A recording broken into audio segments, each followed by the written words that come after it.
মধ্যে ডাক্তাররা এমন কোনো গাফিলতি নাই, কিন্তু লাস্টে ওনারে কইলাম যে পেটটা ফিলে যেতেছে, ডাক্তাররা অনেক তাই মানে সার্জারিতে বলে কল করছে, আইউই না ডাক্তারই আইসা এতক্ষণ দিন থাকতে থাকতে মেয়েটা পেট ফিরলা আপনার অসুস্থ হইতে হইতে মেয়েটা নাকে মুখে ফেনা বেরিয়ে যেতেছে। সকালবেলায় না ভর্তি করেছি, ব্যথার ইঞ্জেকশন দিচ্ছে পেট ব্যথা, আর আপনার ওই গ্যাসের ইঞ্জেকশন দিচ্ছে, এটা কিছু বুঝতে নেই। এরপরে দিয়ে আমি মানে ওই একটু আগে দিই মেয়েটা শ্বাসকষ্টর মতন হইতেছে, এখন দিই আর মেয়েই নাই। তারপরে ডাক্তারবাবুরা কইছে না ঘটনাটা? ডাক্তারবাবুরা বুঝি, ডাক্তারবাবু আমার কইতেছে আপনার মেয়ের যে প্রবলেমটা আপনি জানেন তো। আমি জানি, আমার মেয়ে তো পরশুদিনও ভালো ছিল, কালকে হঠাৎ করে পেট ব্যথা হয়েছে, আমি রাত্রেবেলা আনছি না, সকালবেলা আমি আজকে নিয়ে এসেছি মেয়েটার। এবার আনার পর ডাক্তারকে কইলাম, ডাক্তার দেখলো দেখতে ঠিক সেটা ব্লাড রেডি করেন আর ওর পেট ব্যথাটা কমাই দিব, উপর করে ইঞ্জেকশন দিলে পেট ব্যথা কমে। তারপরে বললো তো এই পেটে যেহেতু চুত আছে, আমরা সার্জারির একটু কল করছি, সার্জারি এবার সার্জারি ডাক্তারকেও আমার নাম বলে। তারপরে দেখলাম লাস্টে যখন করলাম যে মেয়ের তো অবস্থা খারাপ হয়ে যেতেছে, কারণ আপনারা কল করেন না।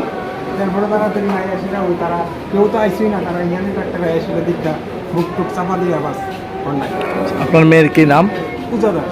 বয়স কত? বয়স হলো 23 বছর। বাড়ি কোনখানে? বাড়ি হলো স্বামী বিবেকানন্দ আবাস। এর মধ্যে আমরা মানিক শাহ স্যারের কাছে গিয়েছি 4 বার। একবার কাগজ জমা দিছি, উনি কইছে পরে আমি দেখা দিই দেখুন, হ্যাঁ। এরপরে নেক্সট ডে আরেকবার কাগজ জমা দিচ্ছি, কিছু 7 দিন পরে আমার সঙ্গে দেখা করবে, হ্যাঁ। আপনার নেক্সট ডে যখন কাগজ জমা দিচ্ছি সেক্রেটারিতে, আর কোনো আমাদের যাইতেই দিল না, আমাদের আর যাইতেই দিচ্ছে না। আমাদের কাগজটা জমা দিচ্ছি, যাইতে দিচ্ছে না। আবার দিচ্ছি। এখন আপনাদের এখানে অভিযোগটা কি হসপিটালে? এখানে অভিযোগ হয়েছে আপনার ডাক্তারের কিছু গাফিলতি আছে। 3 বছর ধরে তারা আমাদের চিকিৎসা করতেছে না, যেমন আইলে ব্লাড ট্রান্সফিউশন করে।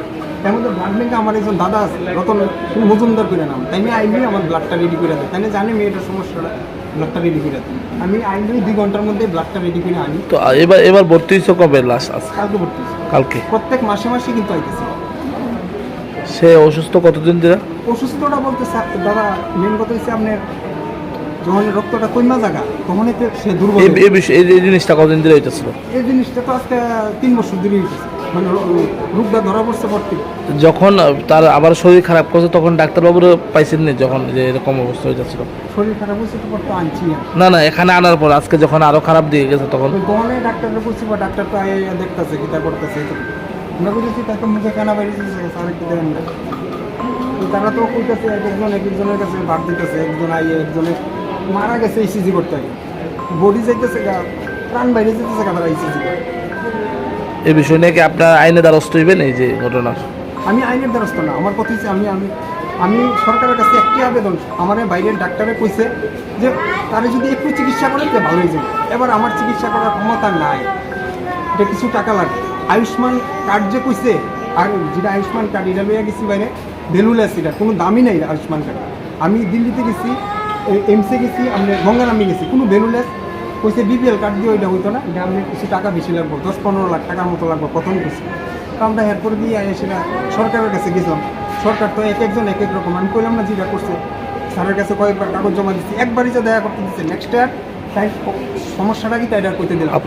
আপনার নাম কি? আমার নাম সুদীপ দাস। কি করেন আপনি? আমি এমনি অটো চালাই।